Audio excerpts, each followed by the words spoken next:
But let's talk about Bootsy for a moment. I mean, certainly a unique character, a unique player. What hit it off with you in terms of how he approaches music and also his playing? Well, I knew of Bootsy, and I, liked him when I was a kid. And Bootsy's not that old. He started out really young, and so when I saw him, I was pretty young.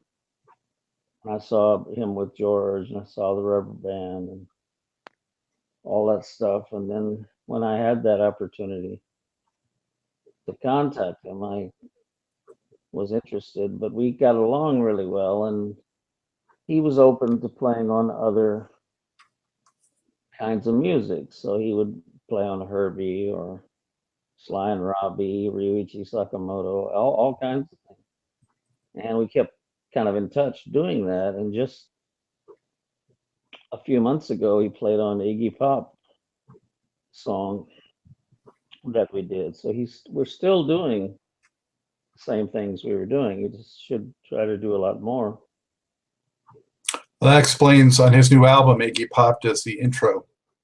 Yeah, that's right. Yeah, that's from that meeting with doing we did a cover of Purple Haze with Iggy and Bootsy, and they both sing on it. one of the Bootsy projects I really enjoyed too that you did was the Third Eye with Steve Salas and Buddy Miles. Yeah. That one was sort of, I mean, I took it as kind of like if Band of Gypsies, had moved 20 years later. Yeah, that's a little bit probably their concept. So. Another great one is the Third Rail. Yeah. Got that one here too, showing it. James Blood Ulmer, how did that come together? I worked with Blood since 70s. We knew each other, and we always tried to find a way to make a band. And we had one with Zigaboo from the Meters, and we had another. The first one was with Ronald Shannon Jackson, and the last thing we did was with Jerome Braley from P-Funk. And so we keep trying. We're still talking. Let's talk about Bernie for a moment. Of course, we lost him last year, which was horrible. But what from my perspective, I think it's fair to call him a genius. What struck you about Bernie Worrell as a player? Well, Bernie was the first musician that I met from kind of P-Funk community that I started recording with, and I realized right away that he could pretty much adapt to any kind of music, and I took the opportunity to apply that, and we did a lot of things. We traveled a lot together, and we did a lot of diverse music, and I, with Bernie, have no real regrets because we did as much. I think we did quite a lot. And, I don't always agree with some of his other projects, and I thought he could have excelled a little more in the department of musical presence as a keyboard player, as a voice, as a great voice. But he was there when people needed him, and he's visible and available and there on so many things. I can't regret the amount of things I did with him. I would hazard to guess, Bill, maybe 30 projects you did with him. Does that sound like a ballpark? Ballpark is more like 100. Wow. Is he credited on all of those? I think so. Wow. Well, I have, of course, the ones under his name that you guys did together, and those are all very special, and they're all very different. But I agree with you. I mean, when he was more out front, I mean, that's when it was just so intense. You know, his playing had an intensity, even if it was sort of mellow, it had a certain quality and intensity that just like no one else. Yeah, no, it's very special and nothing quite like it. You know, it struck me that during the 80s and into the 90s, at a time when sort of the P-Funk empire kind of subsided in the early 80s, and there wasn't a whole lot coming out of that camp except for, you know, sporadic George Clinton albums and very few Bootsy albums.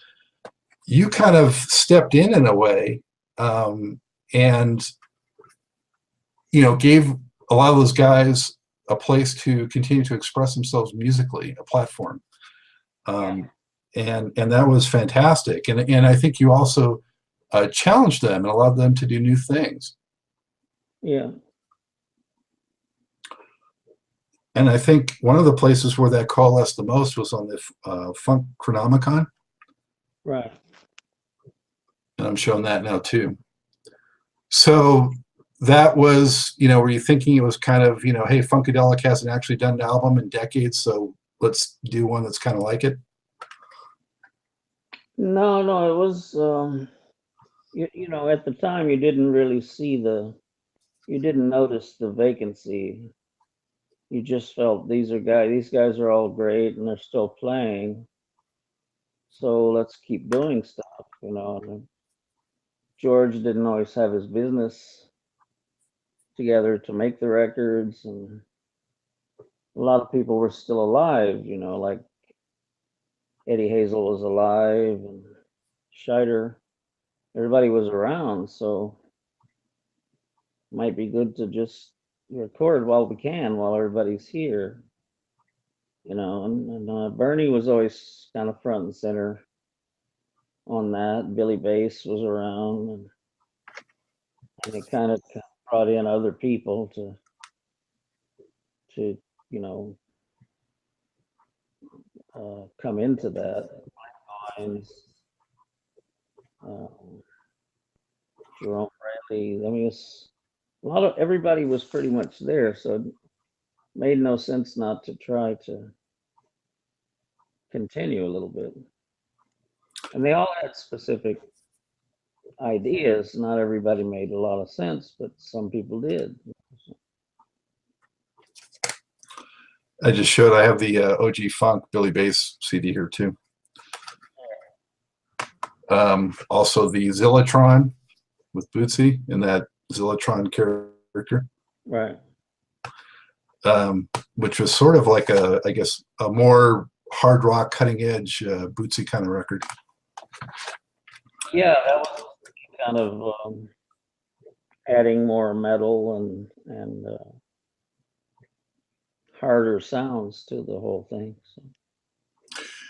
How much of that did you sort of conceptualize ahead of time? How much time was spent on conceptualizing it versus just kind of coming up with stuff in the studio?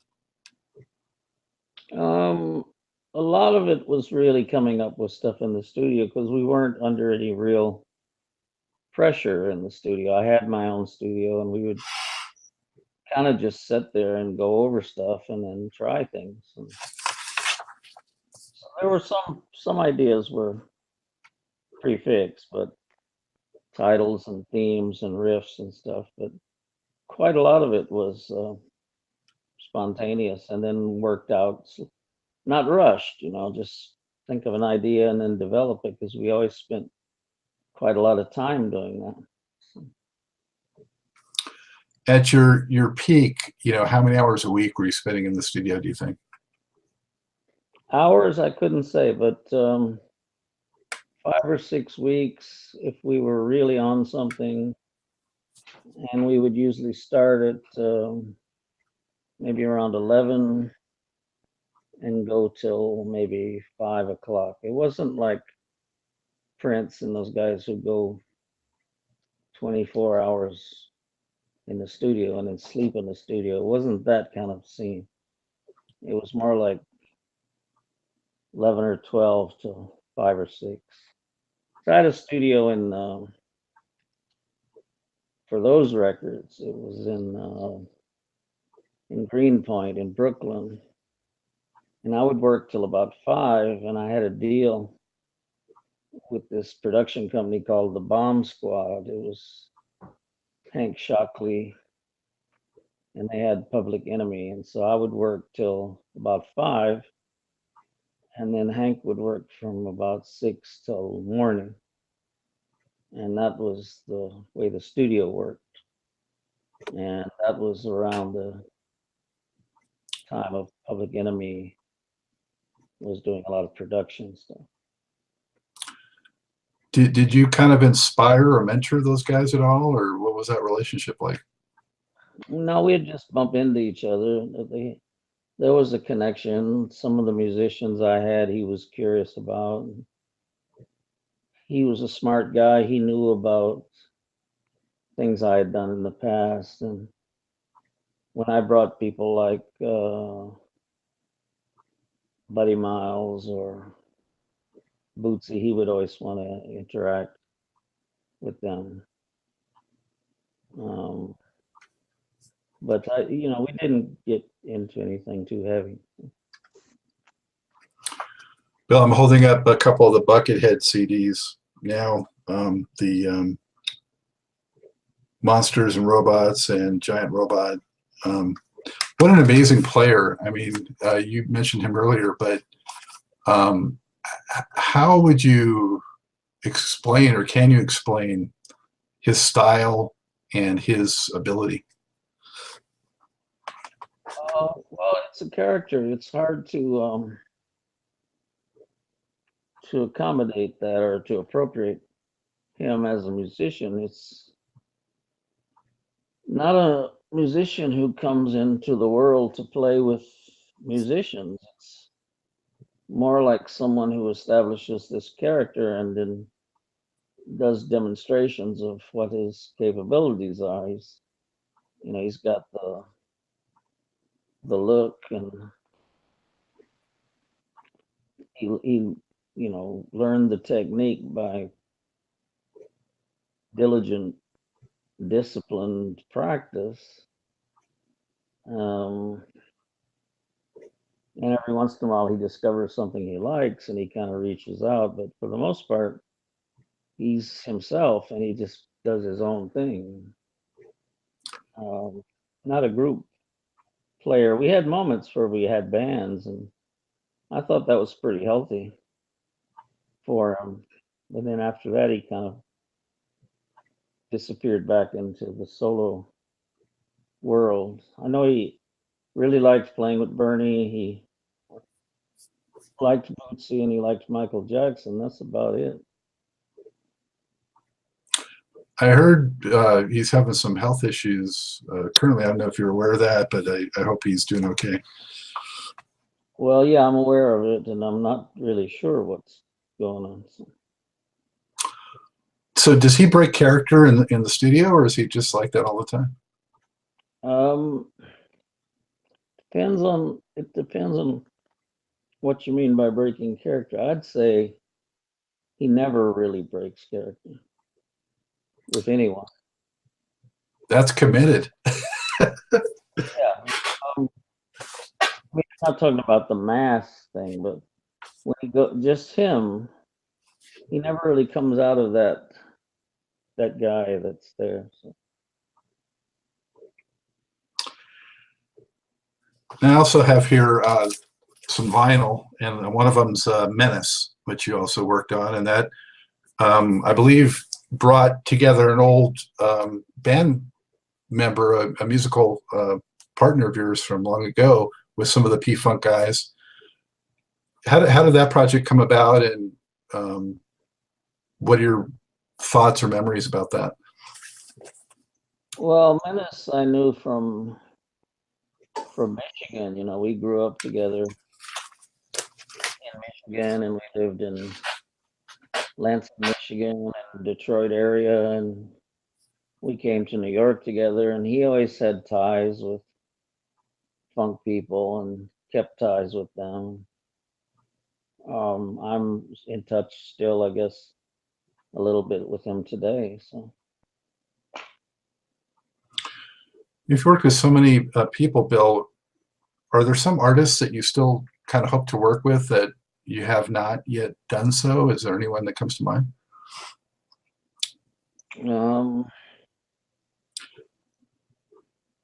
you know, not so much. There's a lot of people that have passed that I regret I couldn't have contributed something to. And there's probably a lot of recordings that I regret that I couldn't sort of reevaluate. But as far as working with someone, if I haven't worked with them, I'm probably at least communicating with them about working with them. So I can't complain, really.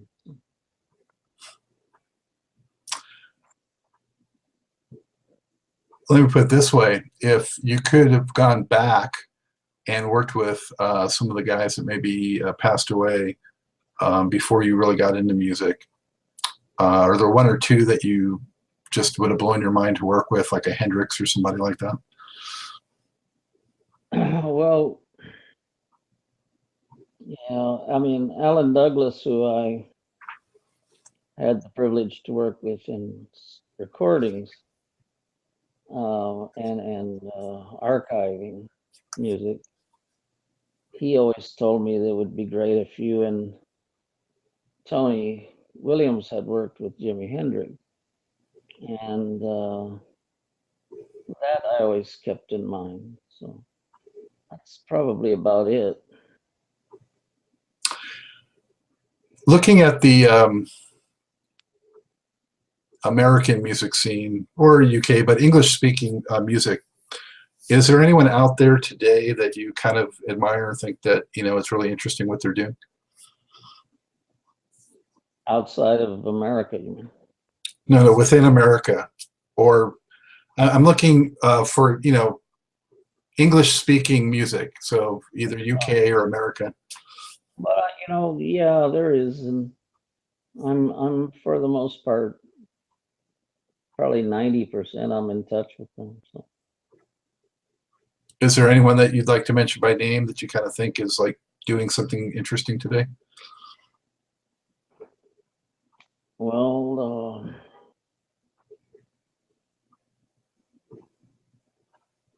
I'd have to say that if there is, I'm probably talking to them.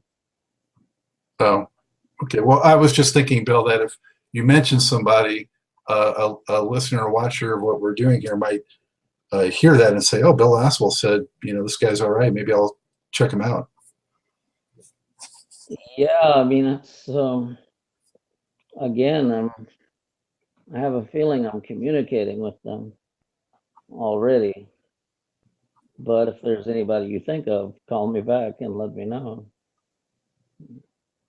Fair enough.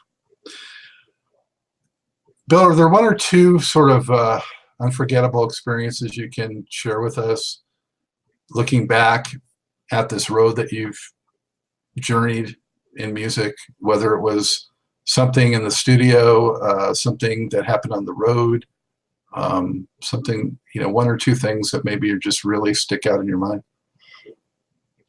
You know, I get that a lot, but it's really hard to pull things out. A few years ago, I played in Japan with DJ Crush, and we played with the Gagaku Orchestra, which was the official music for the Japanese emperor. And they had no previous experience playing any musicians outside of their group or anything that wasn't connected to their particular concept. That was very special. And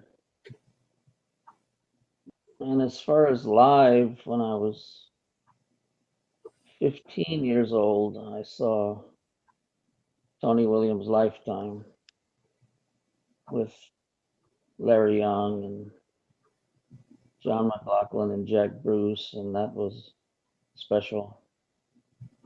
And the year before, I saw Jimi Hendrix twice in Detroit.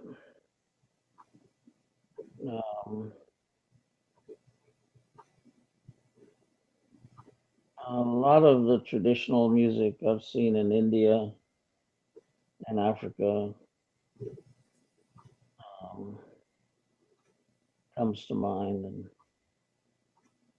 I guess those are the basic things. Wow, what an amazing lineup with Jack Bruce. And I regret not having been able to see Jimi Hendrix, but it was a little slightly before my time.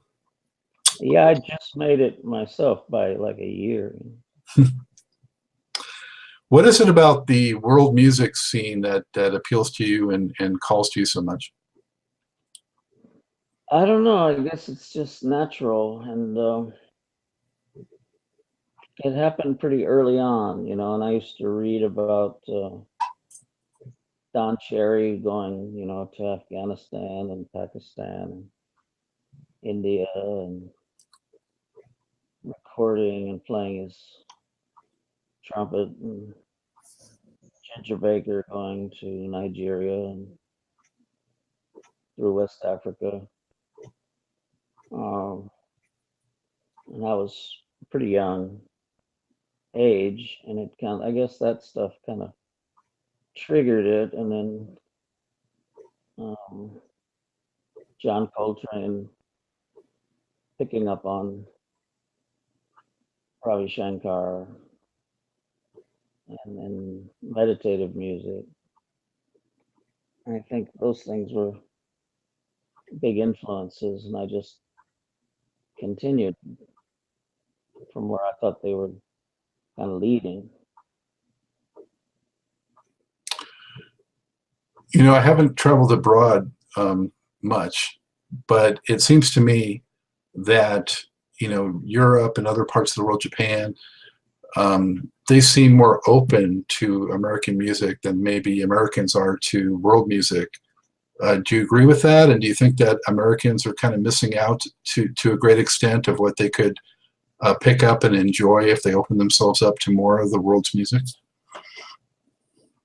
Well, I think there was a period where America was aware of what people call world music, and there was a time when you could go to a college bookstore or a Barnes and Noble and even a Tower Records, and you would find sections called world music, and they had music from everywhere, and there was an interest, and there was an audience, and there were groups from all over the world touring, mostly through universities touring here. But in the last 5 or 6 years, it just starts to fade away. So today, yes, Europe has more of an advantage. I was just in Poland, and they had a lot of African music available, and they had African channels on television. A lot of it related to music, but America has changed from times past, and not that long ago, because you could buy that music in the store. Now it's not really there. Well, also for a time you had some of the high-profile artists like Peter Gabriel and Paul Simon and David Byrne were kind of bringing some of that more to the masses here. Well, that helped. That came a little later. It was there before, but Peter had his Real World, and then the others were, bringing things out, and but that's been a while ago. Bill, being a bass player, are there any other bass players in particular that you kind of admire their style, or you know, who do you like to listen to on bass? Yeah, I don't really listen to anyone playing bass these days. I mean, starting out, I liked as a kid, I liked Duck Dunn and Chuck Rainey and Jerry Jamot and those guys. I didn't listen to Motown so much. And then I graduated into rock bass players who had some innovative people like Chris Squire and John Entwistle and the guy in Wishbone Ash and Jack Bruce a little bit. And then from that point, I just, after I heard Paul Chambers or Charlie Hayden, I just sort of gradually developed my own way of doing things. And so I didn't rely on other people for information or ideas, and I just went my own kind of way. So, You know, some of the guys I've spoken to, like whether it's P-Funk or the Prince Camp, you know, it seems to me that some of the best, most innovative music that's come out in popular music has come from those artists who have kind of insulated themselves a little bit from the outside world and not been, you know, tainted, if you will, by what's on the radio, what's popular, but just kind of woodshedding and doing their own thing and not having those influences and just creating. yeah. So is that something that you think is of merit and of value? Well, I just, in the last 20 years, I just stopped acknowledging what people were doing with that instrument. And I take an idea and it becomes a poem or a sentence or a story. And then you try to solidify it, or you take it to a place, a hidden place, or you make it holy. You don't depend on the drawings of the sketches of other people's ideas. You have to take it to a holy place, and then you make it a music. So it's a different process if you want to go into it really deep. You know, I think that you have to be one of, if not the most active or prolific music makers of the past many decades who's not super well known among the general masses. Is that something that you desired? Do you like sort of being in the background, being a bit of an enigma, or, you know, do you care about fame, or where do you go on that spectrum, Bill? Well, I pretty much, I designed it, I guess, on purpose. You know, I didn't want to jump up and say, it's me, I did it, it's great. I'm not the guy you're going to meet at the breakfast, you know. So I just wanted to do what I thought was valid or important for me at the time, and something that would exist, that would carry on, and it didn't. I never thought about the fame of it, or how it would be considered, you know, and it wasn't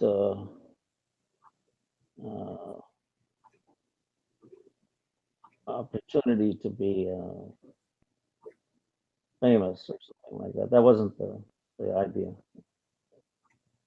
You're not like the guitar player that gets into it for the girls.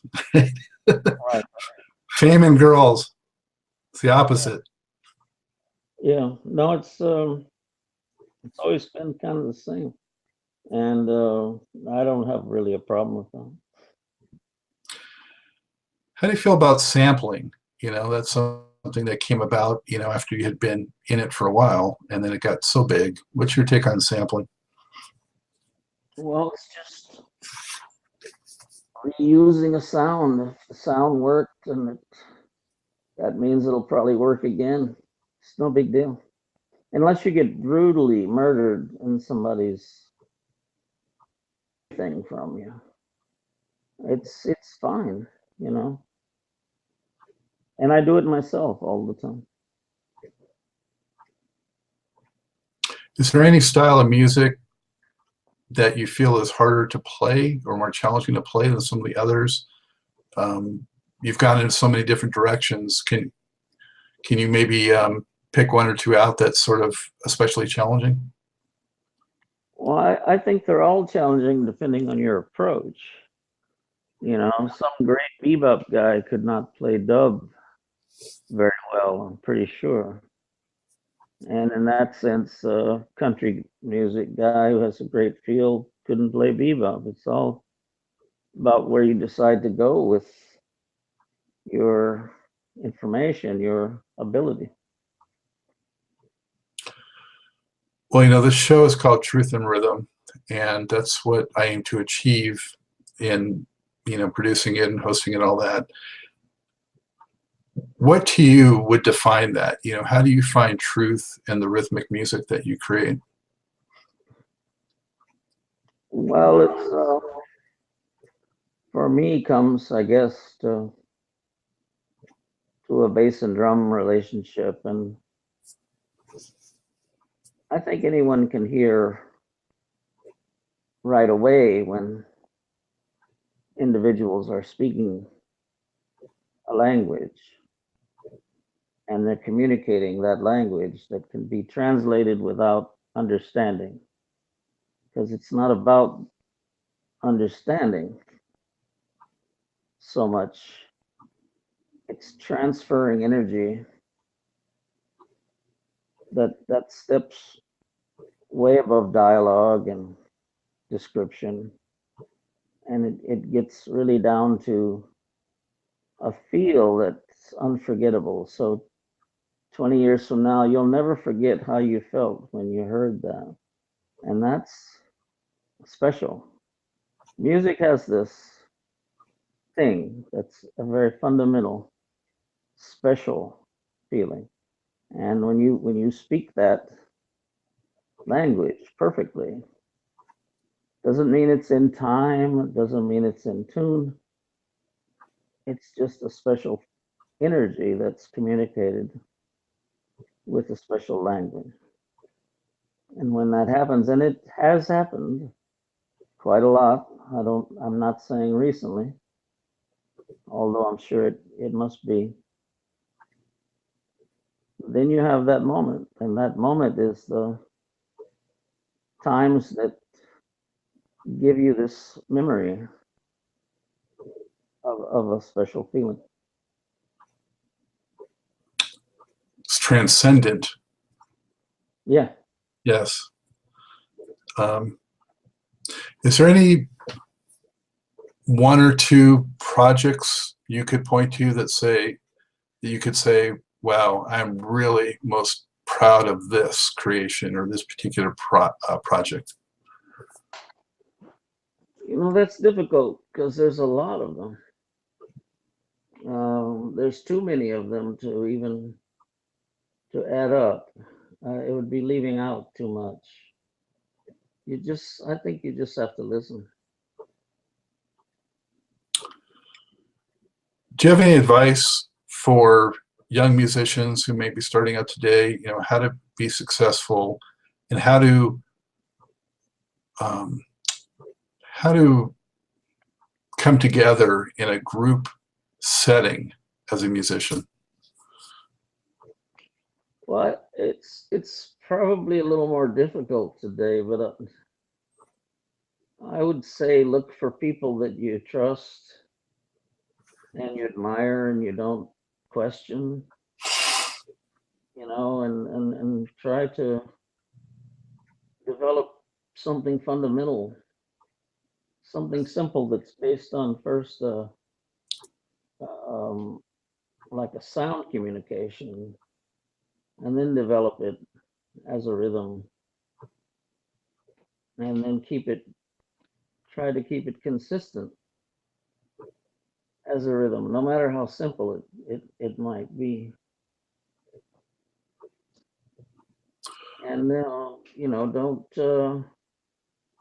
don't put everything into that instrument that looks good, the one you want to have, and because somebody else has that one. And don't base everything on something else that someone else has played because somebody liked it. You have to find an individual presence and your own touch, your own sound. There's pressure there. Jamaican, some bass players, they don't even know the notes on the bass, but something to do with their sense of pressure from the finger to the string puts them in a very high place that you can't learn that in those music schools. It's a special thing. West African music, they approach it a very similar way.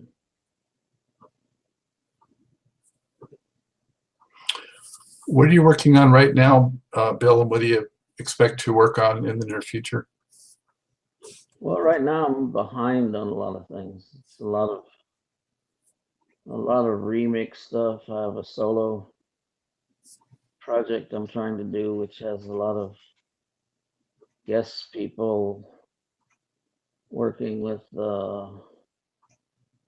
John Zorn and Milford Graves, with Dave Douglas, the trumpet player, and again a lot of mixing that's work for hire kind of. And I'm trying to get back to the Miles Davis estate and do a remix of another statement of Miles Davis music. What is your approach when you do those projects, the reconstructions? They're all different. Sometimes I just listen for weeks to the stuff, and then it hits me, and then I could just jump and do it quickly. So it's always different.